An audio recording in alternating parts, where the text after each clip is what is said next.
folks, Ben Gilbert here with Engadget, and we've got EA's COO, Peter Moore, and we are hot off the heels of the EA press conference at Gamescom 2013 yesterday, where you guys talked about a lot of big stuff, right? You talked about FIFA 14, really big for the European audience here, and that's coming... and the North American audience. It is big in North America too. I don't mean to discredit things, but right. you know, the Europeans love the of course. love the soccer, or the football, rather, while we're here. While you're here. And showing lots of other good stuff. Saw some Titanfall, saw some Battlefield 4. So I guess I'd just like to kind of get your perspective on what Gamescom means for EA, right? It's a very different show than E3. It's the biggest game show in the world. Yep. So Well, and you nailed it. It's the biggest game show in the world. 300,000 people will be coming through here. Our show floor here at Gamescom is what I believe is about 3 football fields. It is just monstrous. Having a consumer part of the show the last 2 days is very important to us. The European market in particular is incredibly important to us, particularly to your point when you have a FIFA, but also, you know, Command & Conquer is a big deal out here. So, and it's our real last beat right now this year before the launch of the new consoles from both Sony and Microsoft, so it's a very important show for us. Well, it's interesting that you say the last beat, and I've been referring to it as that as well, and it's a shame almost because TGS is still, Tokyo Game Show is still a thing. Yes. And that happens in September, I believe. That's correct. And I think it's decreased in its importance to an extent, and I don't know if that's reflective of the Japanese development market or just maybe it's just the show has not done a great job of supporting itself as a important thing to consumers. But you guys will still have a presence there, presumably, right? Yeah, but I think what needs to happen now is when you think about what development process is that the development teams now need to deliver games. Sure. And you're at that point now where most of the games are going ready to be in beta, particularly the launch titles. At TGS in late September, if you need to deliver new content, becomes a distraction. And it's not that it's in Tokyo, it's not that it's the Japanese market, it's just one more beat that gets in the way of delivering a world-class game. Absolutely. So this is where the teams lock down and now deliver against what looks like a November launch for both platforms. And so from that perspective, you know, this is where we're at. We showed new content. You saw new content from Titanfall. You saw new content from FIFA. You saw new content from Battlefield. But now those teams, okay, let's go make the sausages now. Yeah, and that's where we're at. And so another big theme I'm seeing this year is something really interesting that a lot of games, I think that we've been talking about this across the past couple of years, is games turning more into services.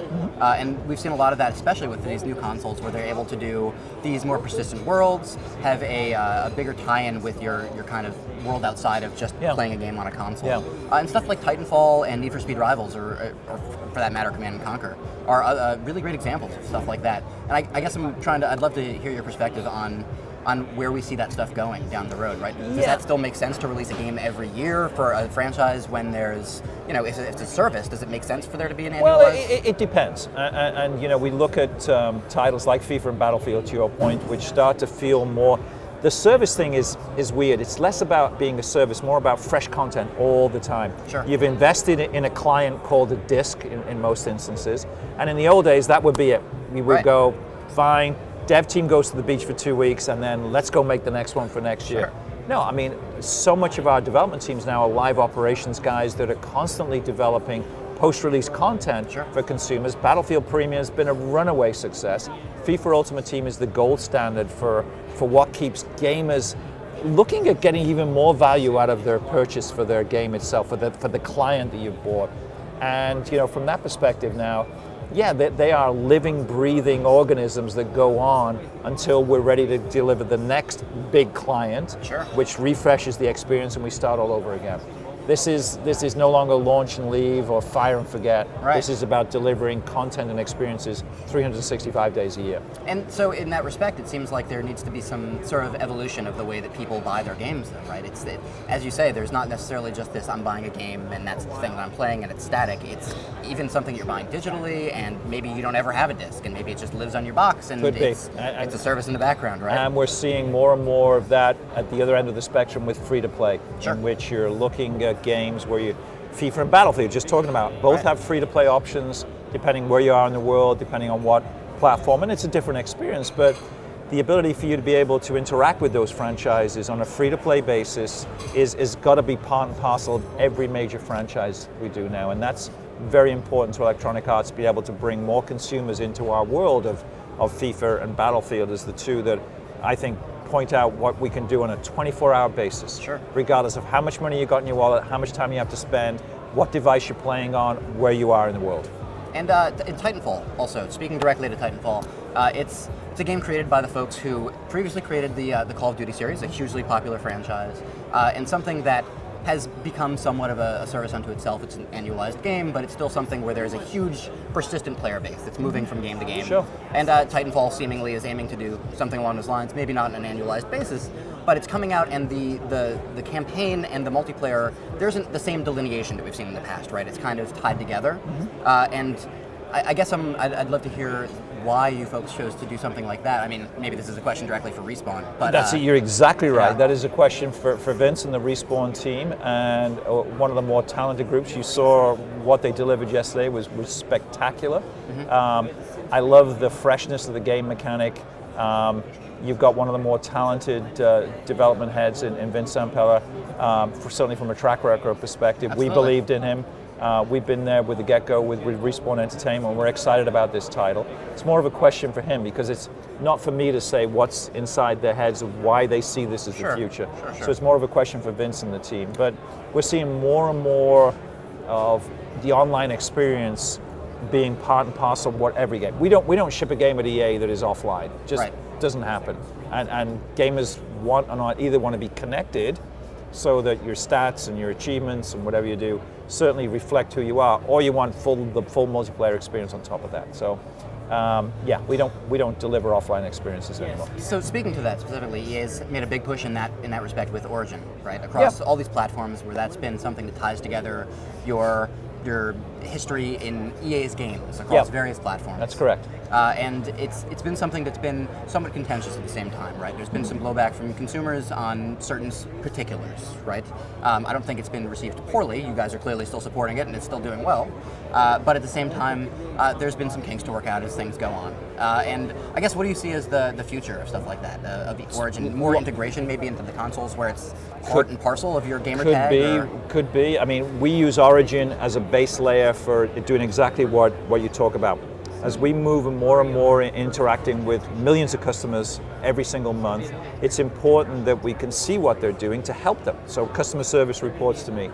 Origin becomes a very important part of your record. I know what you're playing, I can go in, I can look, I can help you. You're missing something, or somebody's gone in and done something to your account or something. That becomes very important to us. So it's not just about commercially transacting with you, it's about the customer service layer, and it's also about the community layer. Origin's only 2.5 years old. Sure. And it will continue to evolve over the years. It's going to be a very important portal to us, between us and our consumer, and we're going to continue to invest. I think it's going to be one of the better things we ever did as a company. Yeah, so something we've seen this year, asking specifically about Origin, the Shield, the Nvidia Shield. It's a very interesting device to us, and it's something that it's kind of out of nowhere, right? It's a very different device. It's from a company that traditionally makes, pieces that go inside of your computer rather than things that you hold in your hand. True. And it's something that Steam has jumped full in on with the integration for streaming gaming on there. Is that something that you guys are interested in working with? We look at every platform. We look at the viability of the platforms. We look at the install base. We look at where the consumer is going and the interest. And then as we see platforms develop and consumers say this is something that I'm really enjoying, then we're EA. We jump in and we try and provide experiences for that. Right now we're focused on. So here's our focus. We're focused on next gen. Yep. Sony and Microsoft this holiday. Our teams are focused on nailing that transition and making sure we deliver the best experiences. Excuse me. And then mobile comes right after that. The mobile platforms around the world, iOS and Android. And Shield is a little bit of an offshoot of that, but iOS and Android are important to us, and getting our games on devices that billions of consumers are carrying around now is important. Free-to-play probably comes after that on PCs, and we're seeing a lot of success with our core franchises in countries where the free-to-play market is pretty much all they do. You watch Shield, and you're looking at the Ouya and the other devices that, I don't mean to disrespect, but kind of sit on the periphery of that. I think that's fair. And you watch it, and as things develop, you're tempted to jump in and do. But right now, no plans to to get involved there right now. Okay. Got plenty on our plate. Of course. And I'd be remiss if, in that same vein, we didn't ask about Oculus, the Yes. Oculus Rift. Yes. It's something that I'm personally a huge fan of. I think it's incredibly interesting and innovative, and it's something that we've seen a lot of smaller guys jump in on, the indies, and there's been some, Yeah. I mean, it's still a div kit, right? It's not a Yep. consumer product Yeah. yet. But is it something that you've tried? Is it something EA is interested in? I tried to get over there during E3 when the real buzz started, and I was unable to do it. I've seen enough photographs of people, and I've read enough video. I've seen enough video of what which is not easy to capture the video on Oculus Rift, but it is. I think I figured it out.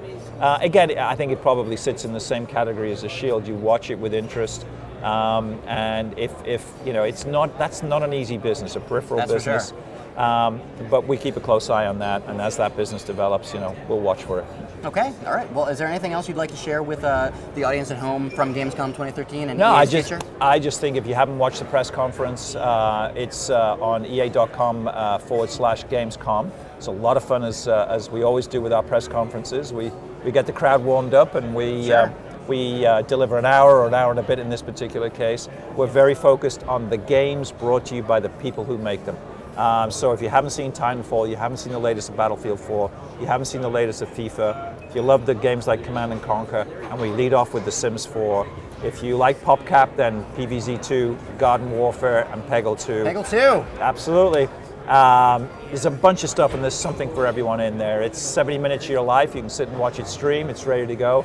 Does it include your pre-show banter? It does not include my pre-show banter. Maybe don't watch it. I don't know. Yeah, you don't want that. But it is certainly the net result of a very talented group of people around the world that make great games for people. So if you haven't seen it, again, 70 minutes press conference. I think it gives you a good lead into what the holiday is going to look like. Okay, great. Thank you very much, Peter. All right, Ben. Thank you.